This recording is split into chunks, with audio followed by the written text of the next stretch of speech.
बारिश। दो रुख में आज का मौजू है दो रोड शोज के दो रुख। दरअसल मगरबी बंगाल में दूसरे मरहले की इंतखाबी तशहीर के आखिरी दिन तमाम सियासी पार्टियों ने अपनी पूरी ताकत झोंकी।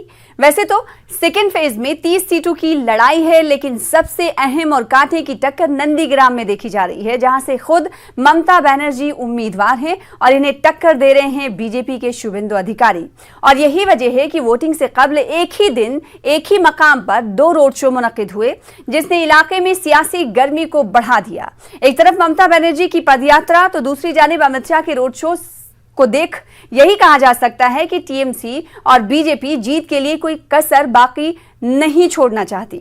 इस मौके पर अमित शाह ने नंदीग्राम से ही तब्दीली होगी का नारा दिया, तो वहीं ममता बनर्जी ने कहा कि मैं नंदीग्राम छोड़कर जाने वाली नहीं हूं। कई सवालों के जानेंगे जवाब आज दो रुख में दो खास मेहमानों से। सबसे पहले दो खास मेहमानों का तारुफ करा दे।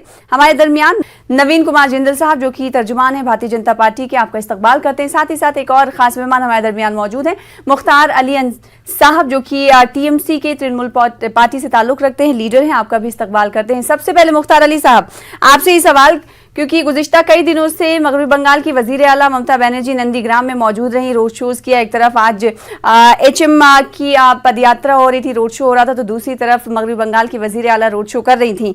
सीधे तौर पर ममता बनर्जी ने कह दिया है कि जब तक वोटिंग नहीं होगी तब तक मैं यहीं पर रहूंगी, वोटिंग कराकर ही वापस जाऊंगी। तो क्या ये माना जाए कि कहीं ना कहीं टीएमसी के अंदर थोड़ा सा डर है, जिसकी वजह से मगरबी बंगाल की वजीर आला ममता बनर्जी ऐसा कहती हुई नजर आ रही है? नहीं, बिल्कुल नहीं।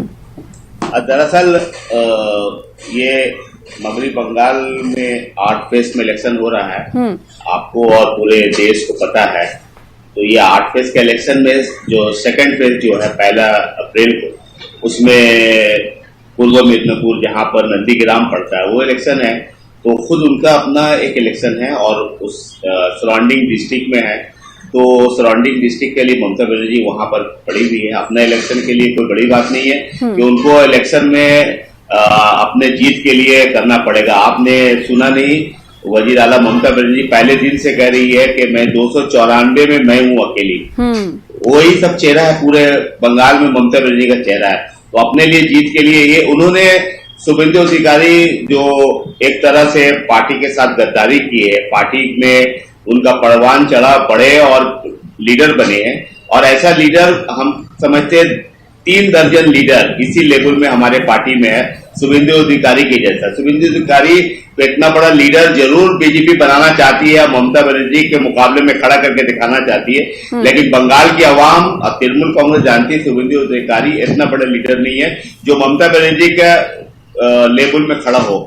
आज ममता बनर्जी ने वो चैलेंज करके दिखाया कि आप जिस जगह खड़े हुए हम उसी जगह पे आपके घर पे हरा के दिखाएंगे, क्योंकि 294 में खुद ममता बनर्जी कैंडिडेट है। एक तरह से आप देखें तो ये दूसरा फेज का इलेक्शन जो मगरबी बंगाल में 1 अप्रैल को हो रहा है, तो वो इसीलिए वहां पर उनको रहने पड़ रहा है। जी ठीक है। अब नवीन कुमार साहब, आपसे सवाल ये कि जहां एक तरफ ममता बनर्जी पूरे टीएमसी की कमान संभाले हुए हैं, तो वहीं अगर बात भारतीय जनता पार्टी की जाए तो भारतीय जनता पार्टी बड़े लीडरान को इस मुहिम में शामिल करने से पीछे हटती हुई दिखाई नहीं दे रही। यही वजह है कि मुल्क के वजीर दाखिला जेपी नड्डा साहब, और तो उधर अगर बात कर ले योगी आदित्यनाथ कई बार रैली करते हुए दिखाई दिए। आज की रैली की अगर हम बात करें तो सीधे तौर पर मरकजी वजीर दाखिला अमित शाह ने कह दिया है कि परिवर्तन होगा तो यहीं से हो गया। अब सवाल ये उठने लगा है कि आखिर इतने कॉन्फिडेंस के साथ मरकजी वज़ीर दाखिला ये कैसे कह सकते हैं?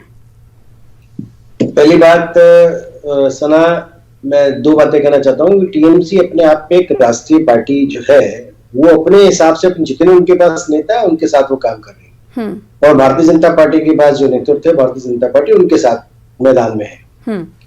और अभी टीएमसी के नेता बोल रहे थे, मैं सुन रहा था उनको, उन्होंने कहा कि जो है शुभेंदु अधिकारी जो है पार्टी के साथ गद्दारी करके उसी पार्टी ने बनाया, उससे अलग होकर के चले गए। तो ममता बनर्जी को कांग्रेस ने बनाया, उनका जन्म कांग्रेस से हुआ, यूथ कांग्रेस से हुआ, कांग्रेस में रही, फिर इसका मतलब उन्होंने गद्दारी करी, इसलिए तृणमूल कांग्रेस बना ली। तो इसलिए अगर गद्दारी ममता बनर्जी ने शुरुआत की हो और उसका असर टीएमसी के बाकी नेताओं पर गद्दारी का असर पड़ता हो, तो उसमें मुझे उस पर कोई टिप्पणी नहीं करनी, सब समझदार है, समझ गए होंगे मैं क्या कहना चाहता हूँ।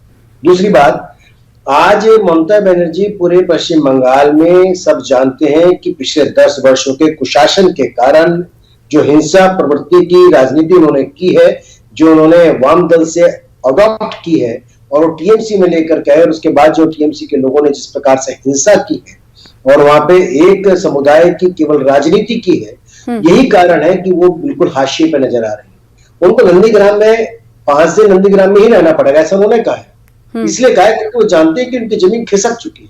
नहीं तो सीधे तौर पर बीजेपी पे इल्जाम नहीं लगा रही नवीन कुमार साहब कि बीजेपी गूंज लेकर आ रही है उत्तर प्रदेश और बिहार से, इसलिए हमें इलाके की सुरक्षा और सिक्योरिटी पर और खुद देखना होगा कि कहीं कुछ गड़बड़ ना हो जाए। टीएमसी के कार्यालय में बम बनते हैं, बनते बम फट जाते हैं, लोग इन्हीं के घायल हो जाते हैं। तो भाजपा थोड़ी लेकर के आ रही। हिंसक राजनीति को जन्म देने वाली जो वाम दल थे, उसको पद्धति को अपनाया टीएमसी ने ना, तभी वहां पर लगातार हिंसा हुई है। भाजपा के 300 कार्यकर्ताओं की निर्मम हत्या को छोटी बात नहीं है, और अभी भी वही कर रही है तृणमूल कांग्रेस। तो जो हिंसक प्रवृत्ति की राजनीति है, जो विनाश की राजनीति है, विकास के खिलाफ राजनीति है, जो एक केवल मुस्लिम कम्युनिटी के लिए टीएमसी केवल काम करती रहती है, केवल दूसरे वर्ग का विरोध करती है। सब जानते हैं ना, अगर सही होता तो होली पर एक बार शुभकामनाएं ट्विटर पे भी नहीं दे सकती थी क्या ममता जी? क्या दिक्कत आती है इनको देने में? मेरा कहना केवल इतना है कि वो पूरी तरह से एक्सपोज हो चुके हैं। और मुख्तार अली साहब, भारतीय जनता पार्टी का ये कहना है कि टीएमसी और ममता बनर्जी सिर्फ और सिर्फ सिलेक्टिव पॉलिटिक्स करती हैं, किसी एक खास तबके को ही सामने रखती हैं, बाकी को नजरअंदाज करती हैं। आखिर क्यों? यही बीजेपी के पास पॉलिटिक्स में कुछ है ही नहीं, हिंदू मुसलमान छोड़कर। इनके पास सिर्फ आप इनसे बात कीजिएगा डेवलपमेंट पे, इनके पास 4-5 इशू के अलावा इनके पास, मेरे बात सुन नवीन साहब, मेरे बात सुन लीजिए। मैंने आपकी बात को बड़े धीरे से सुना, आप मेरे बात सुन लीजिए। आपके तमाम बड़े से लेकर छोटे नेताओं के पास सिवाय पोलराइज पॉलिटिक्स का और कुछ है ही नहीं है। आपके पास डेवलपमेंट का कोई बात ही नहीं है। आज भी आप जो कह रहे हैं, आपके पास पाकिस्तान, आप सुन लीजिए मेरे बात सुन लीजिए, लव जिहाद आपके पास, और क्या है आतंकवादी आपके पास, और क्या है देशद्रोही। आपने ये 4-5 वर्ड के अलावा आपने कुछ सीखा ही नहीं है मुल्क में। मैंने इन 5 में से एक शब्द लिया तो बता दीजिए। मेरे बात सुन लीजिए मेरे भाई, आपने देश के प्रधानमंत्री से लेकर गृह मंत्री से लेकर और आपके नीचे आपके सुनिए मेरे बात, आपके मगरबी बंगाल में कोई चेहरा ही नहीं है। आप तृणमूल के बोरो किया हुआ जो भागे हुए लोग हैं बड़े, उनको आप नेता बना के घूर रहा है। आप इनको चोर कहते थे, आप सुन लीजिए। हेलो, आप मेरे बात का जवाब आप मुकुल भाई को नेता बना रहे हैं। उसका सुनो ना, उस नेशनल चैनल पर सच बोलना। मैंने क्या जो 5 शब्द आपने लिए, उसमें से मैंने एक शब्द का भी नाम लिया अपने आपके वक्तव्य में, एक बार भी नाम नहीं लिया। ये 5 नाम आपने वही पोलराइज पॉलिटिक्स ने, आपने मुसलमानों को आपने नाम नहीं लिया। आप बता दीजिए एक वर्ग के पॉलिटिक्स करें। नवीन कुमार साहब, नवीन साहब कुछ देर पहले आपने कहा कि जिस खास तबके पर ध्यान देते हुए ममता बनर्जी पॉलिटिक्स करती हैं, उसी खास तबके को नजरअंदाज किए जाने को लेकर भारतीय जनता पार्टी पर सवाल उठता है। तो फिर तो आप पे भी सवाल खड़े हो रहे हैं कि आप उन्हें क्यों नजरअंदाज करते हैं? जब सबका साथ सबका विकास की बात होती है तो आप तो पीछे हो जाते हैं इसमें। मैंने एक बात, आपने सही कहा सना, इसका जवाब देना चाहिए। पहली बात यह कि ममता जी का एक भी ट्वीट अगर होली पर शुभकामनाओं का आया हो तो दिखा दे, मैं दावा करता हूं नहीं आया। दूसरी बात, मैंने कहा कि हम एक तबके की बात करते हैं। प्रधानमंत्री किसान सम्मान निधि मिला तो क्या उसके अंदर मुस्लिम समाज के जो किसान लोग हैं उनको नहीं मिला क्या? 5 लाख रुपए का आयुष्मान, प्रधानमंत्री आयुष्मान बीमा योजना मिली, हेल्थ योजना, उसमें क्या मुसलमान समाज के लोगों को नहीं मिली क्या? किसानों को जो फसल बीमा योजना आयुष्मान, उसे मुस्लिम समाज के लोगों को नहीं मिला। जब मिलती है तो फिर आइडेंटिफाई करने की आखिर जरूरत क्या है? मेरे कहने का मतलब यही है कि जब अगर मिलती है तमाम चीजें, जाहिर सी बात है कोई भी योजना होती है तो उसमें हिंदू मुसलमान नहीं होता, सभी को उसका फायदा पहुंचता है। तो आखिर ये बताने की जरूरत क्या है? जैसे कि आपने खास तबके को लेकर कही बात। मुख्तार अली साहब, अब ये बताइए कि जैसा भारतीय जनता पार्टी अनुमान लगा रही है कि हम 200+ सीटें हासिल करेंगे, टीएमसी की तरफ से इस तरह की कुछ कवायद की खबर नहीं है? कुछ अंदाजे जी से एक सवाल पूछ लेता हूँ सना आपके माध्यम से कि ममता जी ने जो योजना लागू करी वहां पर हमारे माननीय गृह मंत्री का ये बात है ना, इलेक्शन के बाद नहीं दिया गया। हुजूर आप एक एक करके बात कीजिए, इस तरह का डिबेट हम नहीं बैठते हैं। मैं बीच में इंटरप्रेट नहीं करता हूँ, आप भी मत कीजिए। ठीक है, मुख्तार अली साहब, आराम से बोलिए। नवीन कुमार साहब का ये कहना है कि मरकजी स्कीमात को लागू जब किया जा रहा है मगरबी बंगाल में, उस वक्त मगरबी बंगाल सरकार इजाजत नहीं देती है। ये कैसा मेयार है आपका और आपकी सरकार का? आपका जो हेल्थ स्कीम है, मैंने देखा है और हमने सुना है, उस हेल्थ स्कीम में ये है कि आपके घर में टीवी है, आपके पास मोटरसाइकिल है, नहीं मिलेगा। ममता बनर्जी ने यहाँ बंगाल के 9 से 10 करोड़ लोगों को, चाहे टाटा हो, बिरला हो, ये जो स्वास्थ्य साथी कार्ड है, तमाम गरीब से लेकर अमीर तक को दिया गया है। ये एक बड़ी भेदभाव नहीं है इकोनॉमिकली। आपके हेल्थ कार्ड में इकोनॉमिकली भेदभाव थी। दूसरी बात आज नंदीग्राम में मैंने सुना है, अपने एक दोस्त से, राज्यसभा के मेंबर है, कि आज शुभेंदु अधिकारी ने वही बात की है कि रेड रोड में ईद की नमाज मुसलमानों को पढ़ने नहीं दिया जाए, उसको बंद किया जाए। तो आज उनके नाम में इलेक्शन कमीशन ऑफिस में कंप्लेंट भी हुआ। आप इसके सिवा पॉलिटिक्स क्या कर सकते हैं? आप देखिए, आप पॉलिटिक्स तो आप तरक्की पर बात कीजिए, आप डेवलपमेंट की बात कीजिए। एक तरफ जहां ममता बनर्जी है अकेला, एक पैर टूटा हुआ है, व्हील चेयर में कैंपेनिंग कर रही है, दूसरी तरफ आपके होम मिनिस्टर 50 रैली करने का लिस्ट बनाए, आपके प्रधानमंत्री रैली का लिस्ट बनाए, आपके जेपी नड्डा जी 50 रैली का लिस्ट बनाए।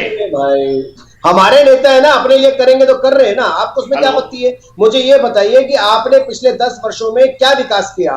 टीएमसी ने कितने स्कूल बनाए, कितने कॉलेज बनाए, कितने हॉस्पिटल बनाए, कितने ब्रिजेस बनाए, कितने फ्लाईओवर बनाए? कुछ मुझे बता दीजिए ना। कितनी आपने वहां की ट्रांसपोर्टेशन को ठीक किया, कितने वहां के जो आपने हेल्थ सिस्टम को ठीक किया, कुछ तो बताइए। अरे बात तो सुनिए हुजूर, हर एक डिस्ट्रिक्ट में सुपर स्पेशलिटी हॉस्पिटल बना है, हर एक डिस्ट्रिक्ट में 1 से 2। और कितने बड़े मेडिकल कॉलेज है, तमाम मेडिकल कॉलेज में तमाम। सुनिए हुजूर, अरे एक सेकंड बोलने दीजिए भाई, बोलने दीजिए उनको, फिर ऑब्जेक्शन करिएगा। ऑब्जेक्ट करने का वक्त आपको दिया जाएगा। नवीन साहब, ऑब्जेक्शन करने का वक्त मैं दूंगी। एक सेकंड सुनने तो दीजिए आगे क्या कह रहे हैं। बहुत सारे आंकड़े आके झूठे बोलकर जाते हैं, हम भी उन्हें नहीं रोकते, फिर बाद में उन्हें टोकते हैं कि आपने झूठ बोला। एक सेकंड, मुख्तार अली साहब बोलिए। आपके चैनल में कैसे बोल सकते हैं? मैं तो नहीं बोल रहा हूँ। बंगाल के अंदर जितने सरकारी, अरे बाप, मैं तो बात ही करना मुश्किल है। बंगाल के अंदर में तमाम हॉस्पिटल में सरकारी टोटल 100% मेडिकल फ्री हो गया। कैंसर का इलाज तक, कितने हॉस्पिटल में नंबर बताऊंगा बंगाल में, कैंसर के इलाज तक, दवा तक फ्री है। और दूसरी बात यही है कि बंगाल के अंदर में कम से कम 40-42 नए कॉलेज खोले गए हैं और उसी तरह यूनिवर्सिटी। मैं बंगाल की जनता से कहना चाहता हूं कि इनके चैनल को देखें, अगर वो उनके एरिया में 40-42 कॉलेज मेडिकल नहीं खुले तो उनको एक कोई वोट ना दे। इतना झूठ बोलने का काम जो कर रहे हैं वो बंगाल की मेडिकल नहीं, मेडिकल कॉलेज नहीं, आप नहीं, मेडिकल कॉलेज नहीं, सुनिए, माफ कीजिएगा, मेडिकल कॉलेज नहीं, एजुकेशन कॉलेज खुले हैं और तमाम सुपर स्पेशलिटी हॉस्पिटल हर एक डिस्ट्रिक्ट में खोला गया है। 40-42 बड़े आपने दोनों बात है, आपने मेडिकल का और तमाम सरकारी हॉस्पिटल में मेडिकल फ्री है। टीएमसी को वोट कोई ना दे। बिल्कुल, अगर काम नहीं किया होगा तो ऐसे ही हाल होगा। जाहिर सी बात है, जब किसी सरकार के खिलाफ नाराजगी आवाम की होती है, एंटी इनकम्बेंसी जिसे कहा जाता है, क्योंकि 10 सालों से टीएमसी की सरकार थी, ऐसे में अगर कामकाज नहीं हुआ होगा तो जाहिर सी बात है आवाम इसका सबक सिखाएंगे। लेकिन बीजेपी, भारतीय जनता पार्टी, नवीन साहब, ये इल्जाम लग रहे हैं कि भारतीय जनता पार्टी साम दाम दंड भेद तमाम चीजों का इस्तेमाल कर रही है सिर्फ और सिर्फ सीट के लिए। अब सवाल ये उठता है, बड़ी कॉन्फिडेंस के साथ मरकजी वजीर दाखिला अमित शाह ये कहते हैं कि दीदी तो हारेंगी और नंदीग्राम से ही परिवर्तन होगा। अब जानकार ये कहते हैं कि इतना कॉन्फिडेंस आखिर कैसे? भाजपा कार्यकर्ताओं की पार्टी जमीनी स्तर की पार्टी, भाजपा का हर कार्यकर्ता काम कर रहा है और जनता के हित में काम कर रहा है। उसे मालूम है जनता के बीच में जाकर के कि वहां की जनता क्या चाहती है, बदलाव चाहती है। 10 साल हो चुका, ममता बनर्जी से मुक्ति चाहती है, टीएमसी से मुक्ति चाहती है, वाम दल को पसंद नहीं करती है, कांग्रेस वहां है नहीं, तो इसीलिए राहुल गांधी वहां गए नहीं। तो इसलिए मेरा ये स्पष्ट कहना है कि हम अपने विश्वास के साथ, आत्मविश्वास के साथ अपने कार्यकर्ताओं के दम पर, पश्चिम बंगाल की जनता के बल पर, पश्चिम बंगाल की जनता के मूड पर, उनके रुझान पर, उनकी इच्छा पर दावे से कह सकते हैं कि भारतीय जनता पार्टी 200 प्लस वहां पर लेकर के सरकार बनाने जा रही है। ठीक है मुख्तार अली साहब, भारतीय जनता पार्टी तो ये दावा कर रही है कि 200 प्लस उन्हें सीटें आएंगी 294 में से। हालांकि जादुई आंकड़े की बात करें तो 148 जादुई आंकड़ा है जो इख्तिदार को पहुंचाता है। तृणमूल कांग्रेस को क्या लगता है कि कितनी सीटें उनके खाते में आ सकती हैं? आप ये पूरे बंगाल के देश के आवाम सुन रही है और देख रही है। जिस तरह होम मिनिस्टर कहते हैं कि ये मेरा जुमला था, तो 2 तारीख के बाद ये होम मिनिस्टर और उनके जितने पार्टी के लीडर है वो कहेंगे कि ये कहने की बात है पॉलिटिक्स में। आने वाले दिन में दावा तो सभी पार्टियां करती हैं, दावा तो सभी पार्टियां करती हैं, जमीनी स्तर पर उन्हें जैसा लगता है, जैसा वो फील करती है वैसे दावे करती हैं। वही सवाल आपसे है कि टीएमसी सीटों के हवाले से क्या सोच रही है, क्या लग रहा है जमीनी मीडिया में। मैं चैलेंज करके कह रहा हूं कि जो उन्होंने एक खामोशी से चोर दरवाजा से इलेक्शन कमीशन में ये बात पास करवा लिया 21 तारीख को कि हर कोई भी पोलिंग एजेंट बन सकता है, वोटर कहीं का भी हो। पहले ये रूल था, हम लोग पता है, हम लोग पोलिंग एजेंट भी बन चुके हैं पार्टी का। एक टाइम था अपने वक्त में, तो ये होता था कि जो पार्ट में जो वोटर है वही बैठेगा। अगर ये कानून दोबारा लागू हो जाए इलेक्शन कमीशन की तरफ से, मैं समझता हूं भारतीय जनता पार्टी के 80% लोग नहीं मिलेंगे यहाँ बंगाल में लोग बैठाने के लिए। इनका जगह खाली जाएगा, लोग ही नहीं है बैठने के लिए। ये जब इनके पास में 150 बाहर तो आखिर आपको क्यों लगता है कि इलेक्शन कमीशन ने पोलिंग एजेंट वाले पॉलिसी में क्यों तब्दीली की? इसके लिए मकसद यही है, इनके लिए मकसद यही कि इनके पास लोग ही नहीं थे। इनके पास आज भी आदमी नहीं है पोलिंग एजेंट बैठाने के। इनके पास उम्मीदवार देने के लिए तो आदमी नहीं है। 150 बाहर के लोगों को इन्होंने टिकट दिया। अपने लोग लड़ाई कर रहे हैं कि हम यहाँ पर झंडा उठाए हुए बीजेपी का है और हमको टिकट नहीं मिली है। जी, अरे हमारे पास उम्मीदवार नवीन साहब, लेकिन अगर आखिर में किसी पॉलिसी में अगर चेंजेस आते हैं, कानून में चेंजेस आता है, तो जाहिर सी बात है सवाल उठने लाजमी है। टीएमसी ने जो सवाल किए पोलिंग एजेंट के हवाले से, इलेक्शन कमीशन की तरफ से जो ये चेंजेस किए गए, तो उसमें क्या लगता है कि वो जो सवाल था वो तो सही था? किसी भी पार्टी और ऑल पार्टी मीटिंग की बात जो कह रहे हैं वो तो सही है, करनी चाहिए मीटिंग। आपको याद होगा कि पिछले समय जब ऑल पार्टी मीटिंग आई थी तब उसके अंदर ये विषय रखा गया था और कई पॉलिटिकल पार्टियों ने मांग की थी, केवल भाजपा ने नहीं की थी, बहुत सारी पॉलिटिकल पार्टियों ने मांग की थी। हो सकता है उस समय तृणमूल कांग्रेस के कान में कुछ तेल की रुई लगी होगी, सुन नहीं पाए होंगे, कोई बात नहीं, वो फैसला इलेक्शन कमीशन ने लिया, उनका लेना है। लेकिन एक टीएमसी की देखिए बात है, उसने अभी तक आपको ये बताया कि वो कितनी सीटें जीतेंगे। हमने बताया कि हम 200 प्लस जाएंगे, पहली बात। दूसरा, टीएमसी कहती है कि इनके पास पोलिंग एजेंट नहीं है, इनके पास उम्मीदवार नहीं है। हमारे पास उम्मीदवार नहीं है, हमारे पास पोलिंग एजेंट नहीं है, उसके बावजूद ममता जी डर के हमारी नंदीग्राम में 5 दिन अपना स्टेशन करने वाली है, सारे प्रोग्राम रद्द करके वहां रहने वाली है। सबके सामने साफ है ना।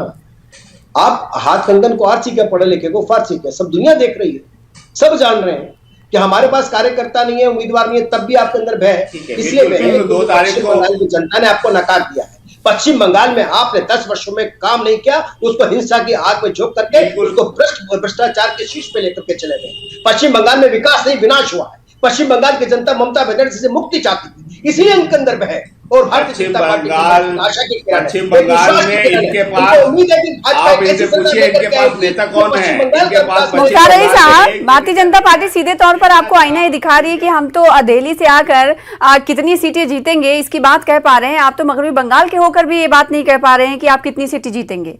इसके माने क्या निकाले जाए? बिल्कुल, ये देखिए, ये दावा नहीं, हम लोग जीत रहे हैं, सरकार हमारी बन रही हर टाइम में।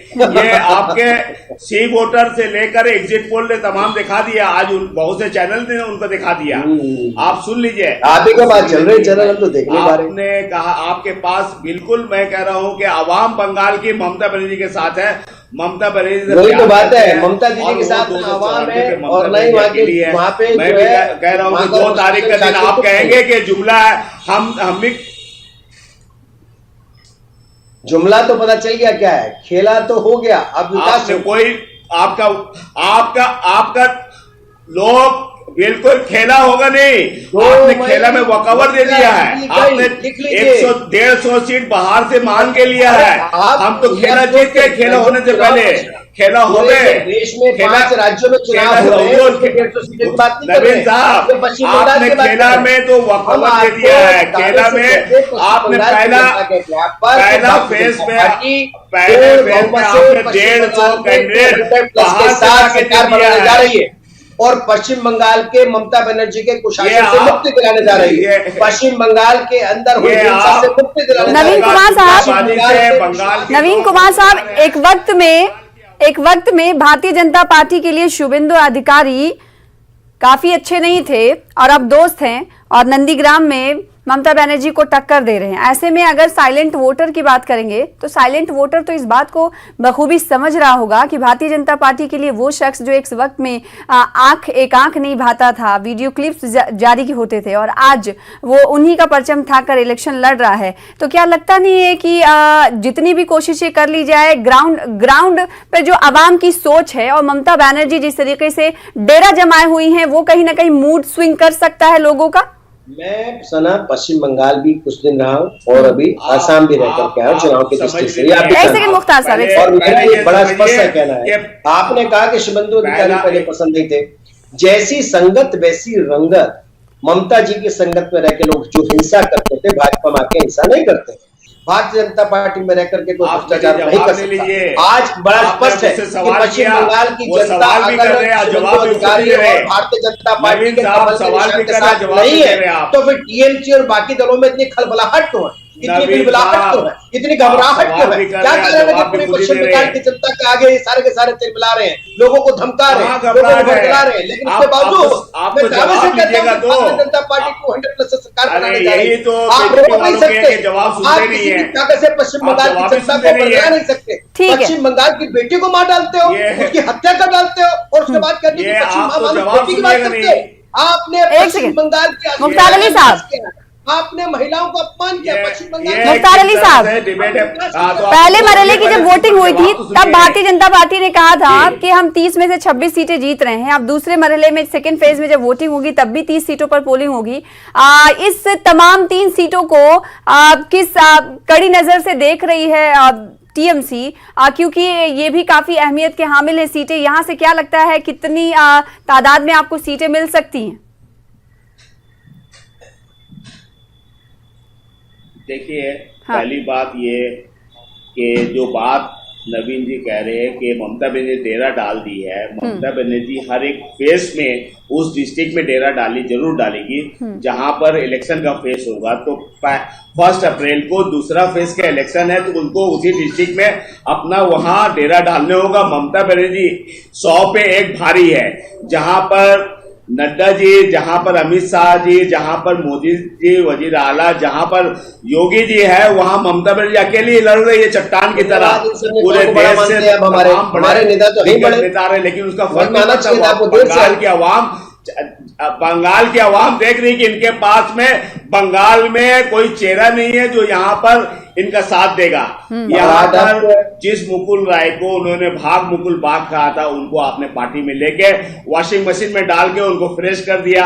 आपने जिनको शुभेंदु अधिकारी को आपने नारदा वगैरह में आपने नोटिस डाला था, उनको बार बार बुला रहे थे, आज वो उनका खत्म हो गया।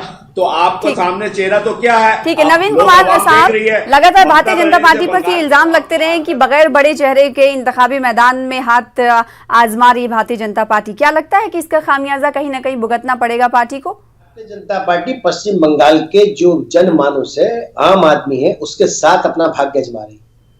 हमको बड़े चेहरे, अगर ममता बनर्जी बड़ा चेहरा है तो नहीं चाहिए, उनका भतीजा अगर बड़ा चेहरा है तो नहीं चाहिए। पश्चिम बंगाल की जनता जैसा एक आम नागरिक चाहिए। और अगर सीटों पर भारतीय जनता पार्टी के सीएम कैंडिडेट कौन होगा? मैंने कहा ना, वो सीएम बन जाएगा, उसकी चिंता भी से ममता बनर्जी को क्यों दिक्कत है? उनसे नहीं लेंगे।